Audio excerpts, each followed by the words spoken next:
శివారు ప్రాంత వాసులకు కష్టాలు మొదలయ్యాయి. అప్పటి వరకు నామమాత్రంగా ఉన్న ఆస్తి పన్ను అమాంతంగా పెరిగిపోయింది.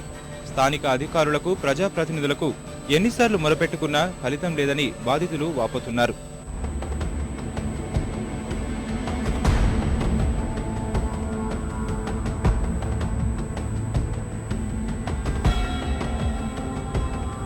వీరి ఆందోళనను జీహెచ్ఎంసీ దృష్టికి తీసుకెళ్లిన స్థానిక కార్పొరేటర్లకు నిరాశ ఎదురైంది. 2 ఏళ్లుగా కౌన్సిల్పై పలు రకాలుగా ఒత్తిడి తెస్తున్నా ఫలితం లేకుండా పోతోందని కార్పొరేటర్లు చెబుతున్నారు. నిన్నటి కౌన్సిల్ సమావేశంలోనూ తెలుగుదేశానికి చెందిన కార్పొరేటర్లు ఆస్తి పన్ను భారంపై ఆందోళన చేపట్టారు.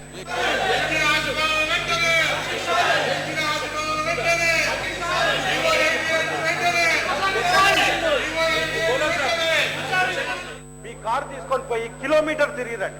1 కిలోమీటర్ జిహెచ్ఎంసీ పరిధిలో తిరిగిరండి, ఎంత చెత్త ఉందో తెలుస్తుంది. ఇంత చెత్త పెట్టుకొని మనం సిఓపి 11 మీటింగ్ 400 కోట్లు ఖర్చు పెట్టడం ఈ చెత్తను ఎక్స్పోర్ట్ చేయడానిక? ఎట్టకేలకు స్పందించిన జీహెచ్ఎంసీ కమిషనర్ కృష్ణబాబు 5 ఏళ్లకోసారి జరిగే క్రమబద్ధీకరణలో దీనిపై దృష్టి సారిస్తామని చెప్పారు. ప్రకారం ఎవ్రీ 5 years రివిజన్ ఉంటుంది. సో 2012లో రివిజన్ ఉంది కాబట్టి ఈ రివిజన్ లో నిజంగా అది గనక బాగా ఎక్కువ మనం నిర్ణయిస్తే గనక మళ్ళీ రివైజ్ చేసుకోవడానికి అవకాశం ఉంటుంది.